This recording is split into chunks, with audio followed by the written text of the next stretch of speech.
This podcast was recorded on the land of the Gadigal people of the Eora Nation.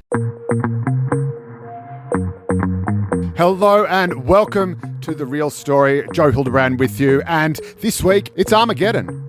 It is the political apocalypse. The coalition, the National Party and the Liberal Party, as well as the Greens, have all basically collapsed. They have all imploded and they are all pretty much hell-bent on destroying themselves. And we are going to get into why and how all of that is happening very shortly. We're going to speak to a former Greens MP. He's going to tell us exactly what happens inside Australia's most secretive political party. They do not reveal to anybody what really happens inside the party, but we're going to reveal it to you. Don't you worry about that. And also, what exactly is going on with the coalition and why it's about to get so much worse. Don't go anywhere.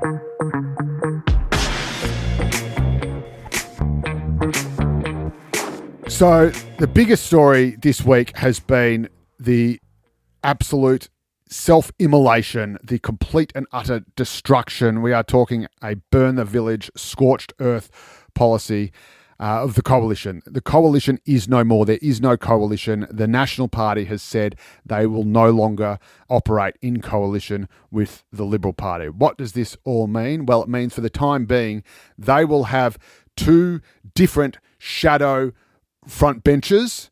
It means that you will have, for example, a shadow treasurer on the Liberal side competing not just with the actual treasurer, Jim Chalmers, but with another shadow treasurer from the Nats, or technically the Treasury spokesman, because the Liberal Party will be the official opposition and the Nats will basically just be a large minor party, kind of like the Greens, but with more than one MP in the lower house. We'll have more on that later on in the show. And this is an extraordinary development. It's not the first time that the Nats and the Libs have split, but it is probably the most impactful. They've done it at various states levels over the past few years, but this is probably the biggest bust up we've seen in the modern era at a federal level. I mean, for one thing, what happens with the Liberal National Party in Queensland? They actually combined to form the LNP, the Nats and the Liberal Party, because of the weird situation there where Queensland is the only state which had more national MPs than Liberal MPs. There's an overhang from the Joe years and the good old gerrymander. Suddenly you have to unpick the LNP and turn it into the L and the N. It's like unscrambling an egg. So that is going to cause even more carnage. We saw how much carnage was caused just when Jacinta Price, who was elected as a member of the CLP, the Country Liberal Party, which only exists in the Northern Territory, but was actually sitting in the National Party room, but then defected to the Liberal Party, the actual Liberal Party, to run for the deputy leadership with Angus Taylor, only to suddenly not run for the deputy leadership when it became clear that she, or rather Angus, wasn't going to win. That caused the Nats and the Libs to basically blow up at each other. So imagine how much more of that is to come, times that by 20 when it comes to the seats in and their members in Queensland, who now suddenly have to basically pull themselves apart. And then what happens just within the Liberal Party itself, because you have Sussan Ley, who won the leadership vote, 29 votes to 25, I think it was, an incredibly close ballot. And she already is facing promises of retribution. People are saying, oh, there's going to be bloodletting.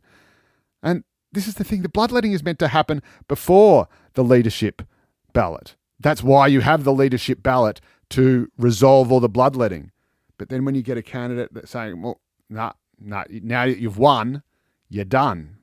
But she got a majority of the votes. How could this possibly be? Well, I'll tell you, because it turns out that not everyone who voted for Sussan Ley was actually a member of Parliament. One of the votes she got was from the member, well, not the member, and that's the whole point, for Bradfield, Giselle Captarian. She was being challenged by Teal, Nicolette Bouille, something like that. And it looked like she'd seen off that challenge. It looked like she was going to win, but the Teal made a mega comeback. This is the one who talk dirty to hairdressers. It's amazing. So I'm really glad she's in the parliament, by the way. And so she has now suddenly been put in front. So the Teal is now a handful of votes, like literally a few dozen votes ahead, and has basically won that count with about 30-something votes, right? So there's going to be an automatic recount. But if that recount confirms that, in fact, Bradfield has been won by the Teals and not by Giselle, Giselle's vote disappears from Sussan Ley's numbers in the party room. And there's another 2 senators who voted for her. Linda Reynolds, of course, who was embroiled in the Brittany Higgins scandal, and Holly Hughes, who will no longer be senators after July the 1st and will be replaced by another senator who is supportive of Angus Taylor. In fact, that senator was put on the Senate ticket just so that Angus Taylor would have more support in the party room. So as of July the 1st, a bit over a month away, suddenly, instead of Sussan Ley having the numbers in the party room, Angus Taylor will have the numbers in the party room. He would be ahead 27 to 26. And that, ladies and gentlemen, is not a number that breeds peace, love, and mung beans. If you have less than one vote, basically half a vote in it, you find one of those 27 and cut them in half, that's a tie. It's as close as it gets. And so Sussan Ley's leadership is almost literally on a knife edge already. And she's meant to be the solution. So this is obviously a very, very fraught path. And then, of course, you've got the question of what do you do about all the policy stuff? How do you even put together a coherent Liberal Party policy on things like nuclear? And then you have to somehow get the Nats aboard as well. So you have a Liberal Party that's basically already in itself a coalition of 2 sides that are absolutely opposed to each other on pretty much just about everything. You've got the sort of wet moderates who are a bit like the Teals. They don't like nuclear. They're pro-net zero. Then you've got the Conservatives who do like nuclear and don't even believe in net zero. And then you've got the Nats who have to move to the right under David Littleproud, or he will face yet more challenges from the right of that party led by Matt Canavan. So if Sussan Ley goes more in one direction to try to get back, to shore up support among the moderates and to try to have a hope in hell of winning back those Teal seats, she provokes a civil war within the Liberal Party from the National Right faction, and also means that she will not be able to reform a coalition with the Nats, which means that it will be impossible for the Liberal Party to form government, not just at the next election, but at the one after that. And that is why I have senior Labor figures, people very close to the Prime Minister as well, saying that if Labor can manage this correctly and be sensible, stay in the centre, hold the centre, don't be stupid, don't veer to the left, we could be looking at a 4-term government. We could be looking at possibly Albo becoming the longest-serving Labor Prime Minister. I think most people would rather have a peaceful, organised succession plan in place, but we know how well they go in Australian politics, don't they? So, but anyway, so this is the state of play in Australian politics at the moment. You've got Labor Party with a record number of seats, more than double the next biggest party, almost 2/3 of the seats in the House of Representatives, and you have its opponents on the right destroying themselves, and as we're about to find out, its opponents on the left destroying themselves as well. What a week it's been.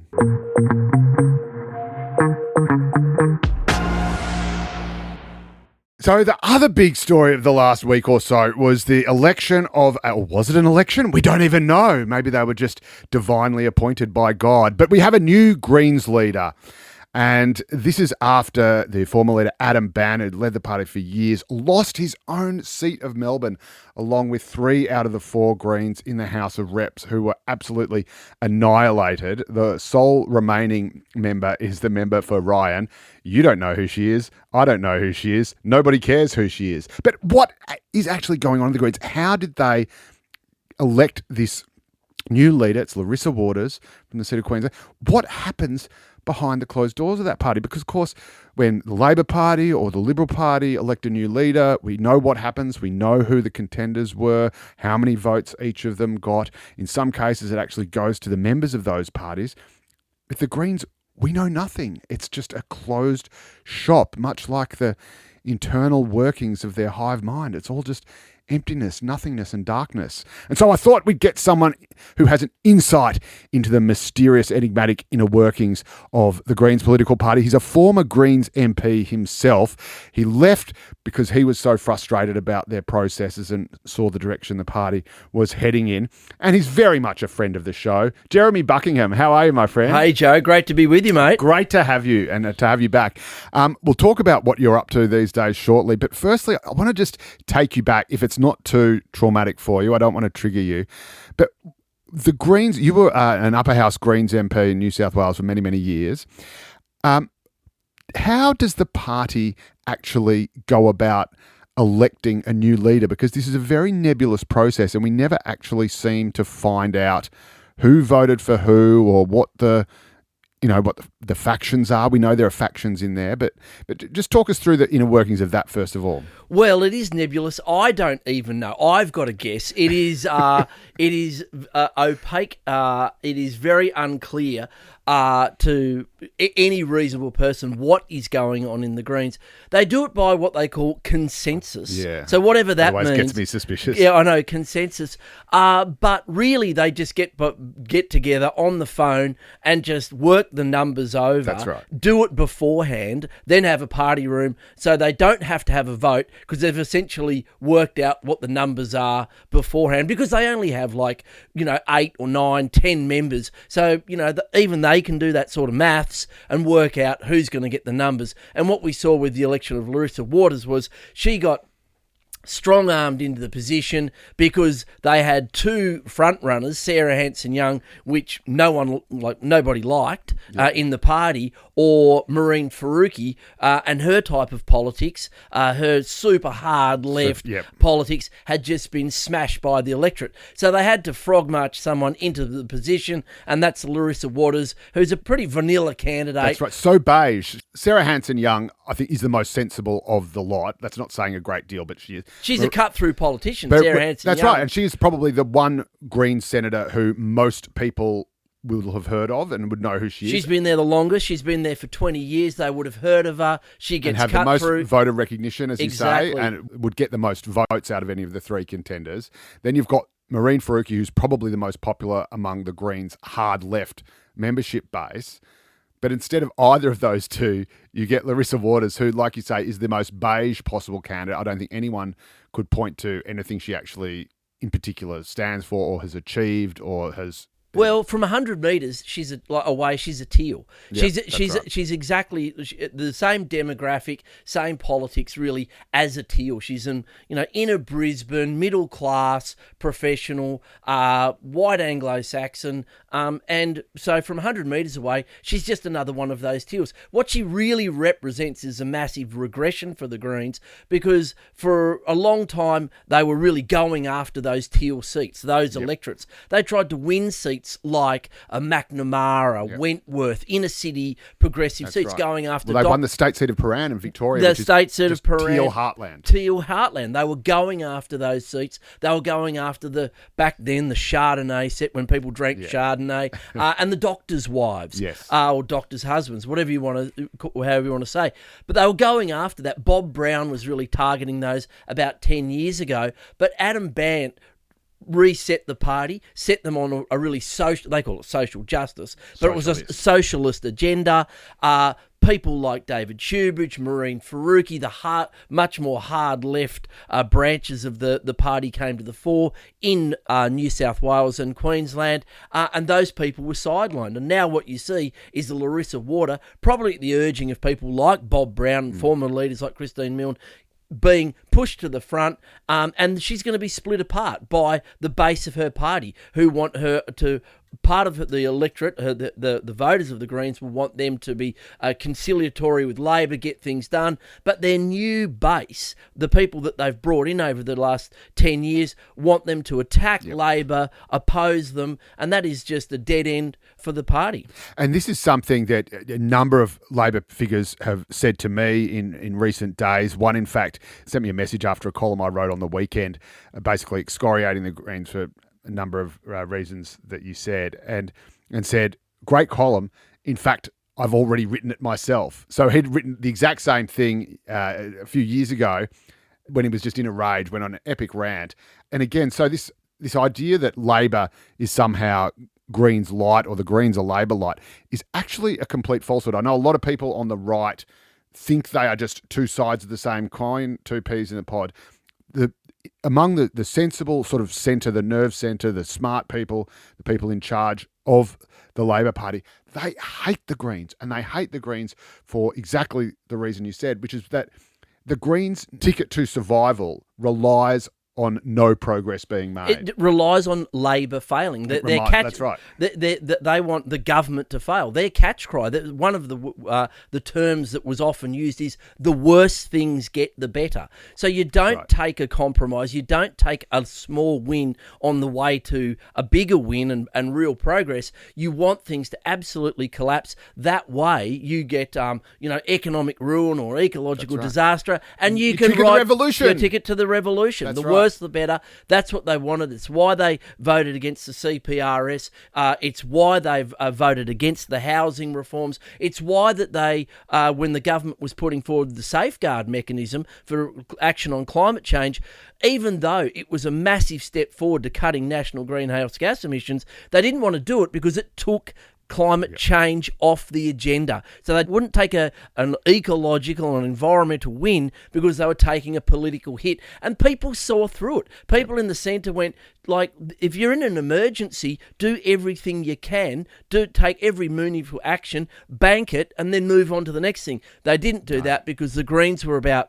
They need to perpetuate the emergency, perpetuate the crisis. Perpetuate the crisis, and that's why you saw when the housing bills were before the Parliament, Max Chandler Mather getting up there, he loved the fact that they were working with the the coalition, well, what's happened to that? Yep. It's all been atomised because it raised the issue, but out there in society, we had people suffering from domestic violence missing out on housing. We weren't getting the housing we needed built, and he saw it as an electoral success, but the voters are smarter than that, and now he's down at looking for a new job. He's down at Newstart. Despite the historic low unemployment levels, Max Chandler Mather has now added one extra individual to them. So this is, and again, let's, I suppose, go back to what you mentioned. The Greens started out, they were founded, of course, by Bob Brown as part of his sort of movement to save the Franklin River from being dammed by Tassie Hydro. And it was a genuinely environmental movement. And then over the last kind of... Can I jump in there, Joe? It was an environmental and peace movement. Yes. And that was one of the foundational tenets was, we'll do politics differently. The bit about politics they were going to do differently was they weren't going to be adversarial. They weren't going to throw mud at people. They were going to work constructively to get things done in a collaborative, peaceful way. They were the really two key foundational tenets that Bob championed, no war. They're basically nice, peace-loving hippies kind of thing. Exactly. And then they got infiltrated about, I would probably say, maybe, a couple of decades ago, and it sort of has escalated, but they were infiltrated by real sort of hard-line left-wingers. I mean, we're talking, in some cases, people who were ex-Stalinists. Exactly. They were literally card-carrying members of the Communist Party. The wall comes down, 1989, 1990. We have the end of communism. Socialism collapses around the world. These people go, what's the next big thing coming out? We have no cause. We have no party. Cause. We'll attach ourselves to this new, which is actually a pretty unique Australian political idea, which was an environmental party, a green party, one of the first green parties in the world. It was coming up. The Democrats were disappearing. The socialists really tried to take a hold of it. But people like Bob and Ian Cohen and these original your Greens, people. Yeah, that's exactly right. The environmentalists who were there because they were worried about climate change, or for me, the Murray-Darling Basin, or whatever it was. Those people saw it and resisted it for a long time. And it was only about 10 years ago, even Richard Di Natale, that's right. Yeah, there was a faction emerge in New South Wales called Left Renewal. And what they were anti-capitalist. And I said, this is crazy. How in our modern society, are you going to go out there and say, we want to see socialism, a la North Korea or Cuba or, Cambodia? Look at these places, a disaster.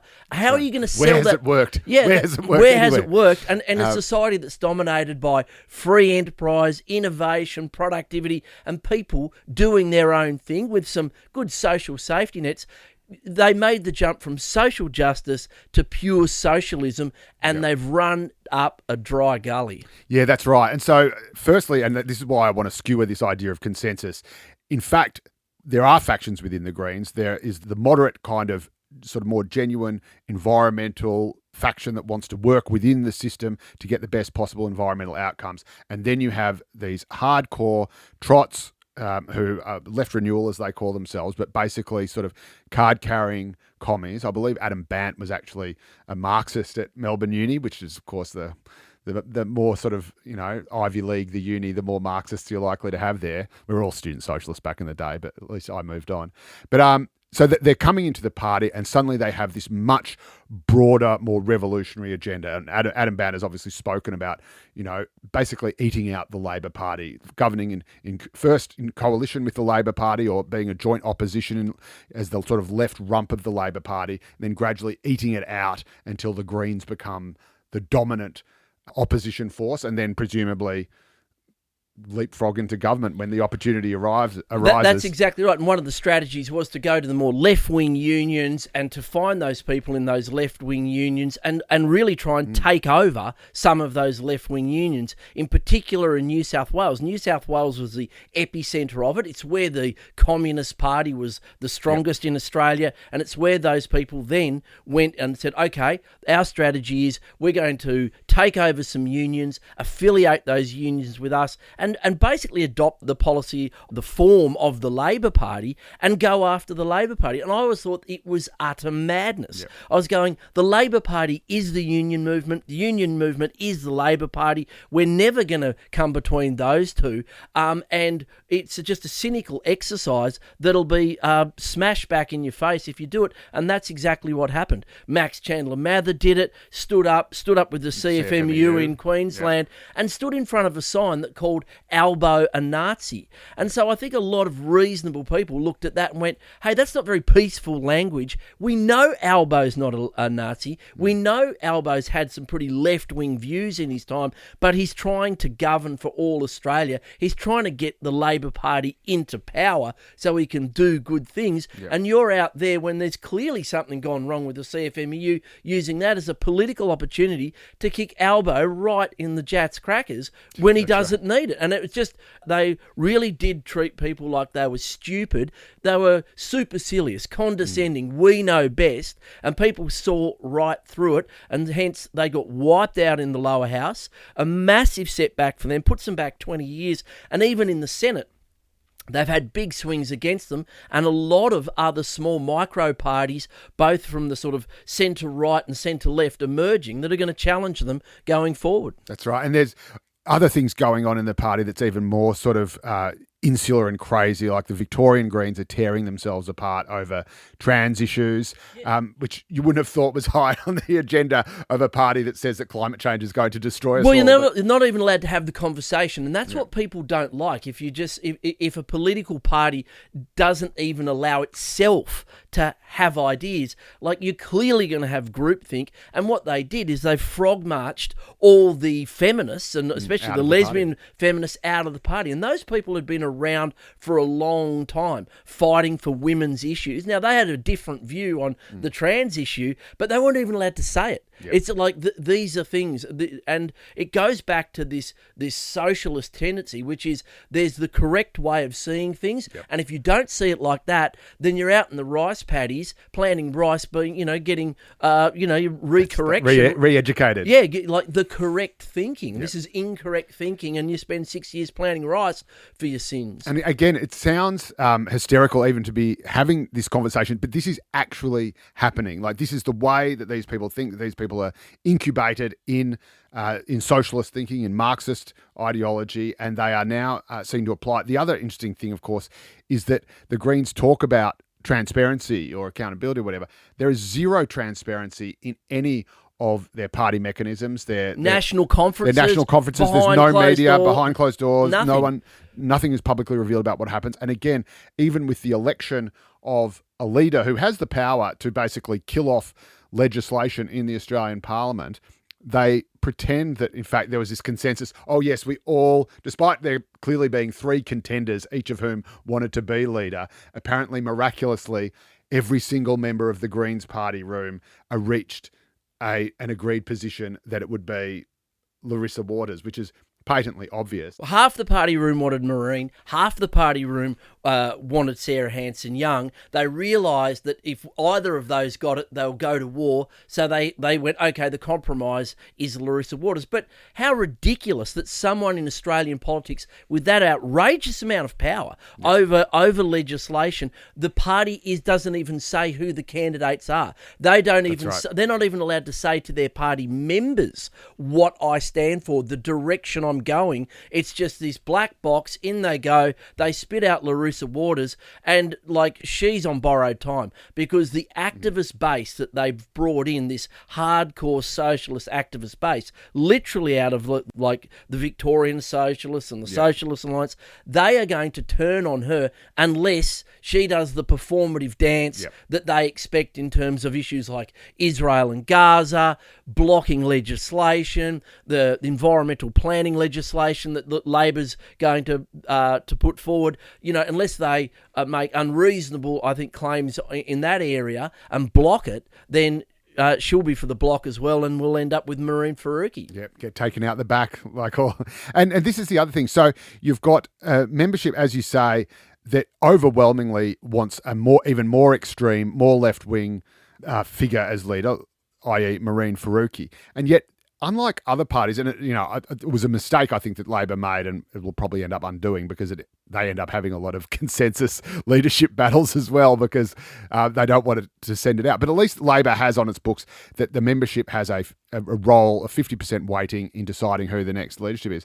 The Greens actually recently denied the membership, even though 62% of the membership actually said, yes, we want to be able to say who the leader is and vote in the leader via membership, because that didn't reach the 2/3 threshold that the Greens have imposed on the membership. So not 51%, 50% plus one, which is the traditional understanding of a majority. Yeah. But it's saying, oh no, so even though more than 60% of you want to say you're not going to get it, and as a result, the other fun thing is that the Greens talk about institutional racism being everywhere because there's, people just don't have enough diversity in the ranks. And the one chance they get to elect a woman of colour to their leader, they say, oh no, we better kill that off. Well, because they saw what happened to the Greens party in the UK and in Germany, where they went down this route of the diversity politics. They promoted people from Muslim backgrounds, people of colour to the leadership, but their voter base is white and middle class. That's right. It's Teals. It's Teals. and they all ended up voting for the Teals or for other parties. Parties nice and safe. Well, that's exactly people who weren't going after landlords, for one. Like the key indicator of a Greens voter is more affluent, probably a tertiary education and atheist. Yeah. That's what they are. And yet they've gone after Muslim working class voters who, and so they've flattened their support out. They used to get a lot of support in smaller areas with a smaller demographic. They've flattened it right out, and they've got, essentially, they're in structural decline. There you go. It's tough being an upper middle class socialist. Fortunately, you have now founded the Legalised Cannabis Party, which did make some great progress at this election, got a really strong vote, and is, I know, working closer with the Labor Party so that hopefully we can get rid of all the crazy extremists in politics and get back some of the more laid-back hippies. Well, we had a great election. We've had about 750,000 votes around the country in the Senate, so 750,000 people. For our second hit out, we're polling just under 4% in the Senate. There was a lot of competition. We didn't have a lot of money, but that's a good result. That puts us in a position where we can build going forward. We built some good relationships with the Labor Party going forward, and we worked out where our vote is, who our voters are. And they're working class, they're regional, rural. They're actually from a more conservative... Ordinary people. Yeah, that's exactly right. And what they're really looking for is a party that's going to put forward good ideas around justice, freedom, reform, and work collaboratively in the upper house on, basically on our values, which are peace, freedom, liberty, and a fair go. And people want that. And I think there's going to be, I think, a reassessment after this federal election of who we actually are. People think that the Legalised Cannabis Party is this hardcore left-wing party, and we're not. Our base and our membership actually are pretty centre-left. And that's a laid-back party. We're laid back. We're the relaxed party, and we want to work with people on getting outcomes. And that's what our members are doing everywhere. We're taking some wins.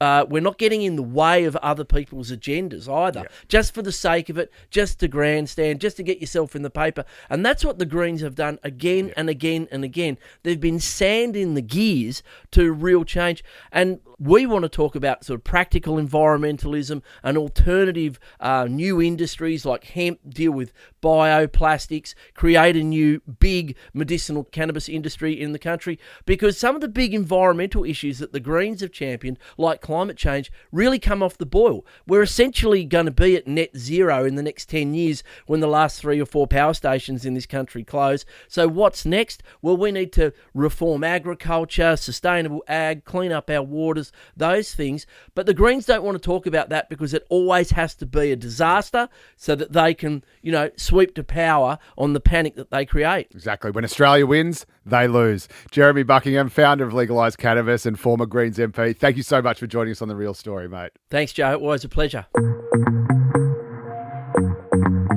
Well, that is all we have time for this week. Hopefully there'll be another apocalypse in a few days, which we can bring to you next week. In the meantime, leave us a review or a rating or drop me a line, therealstory@novapodcast.com.au, or you can slide into my DMs on the gram @Joe_Hildebrand is my handle. You can see my columns and all the News Corp mastheads every Saturday and Monday. And if you see me in the street, just come up and say hi.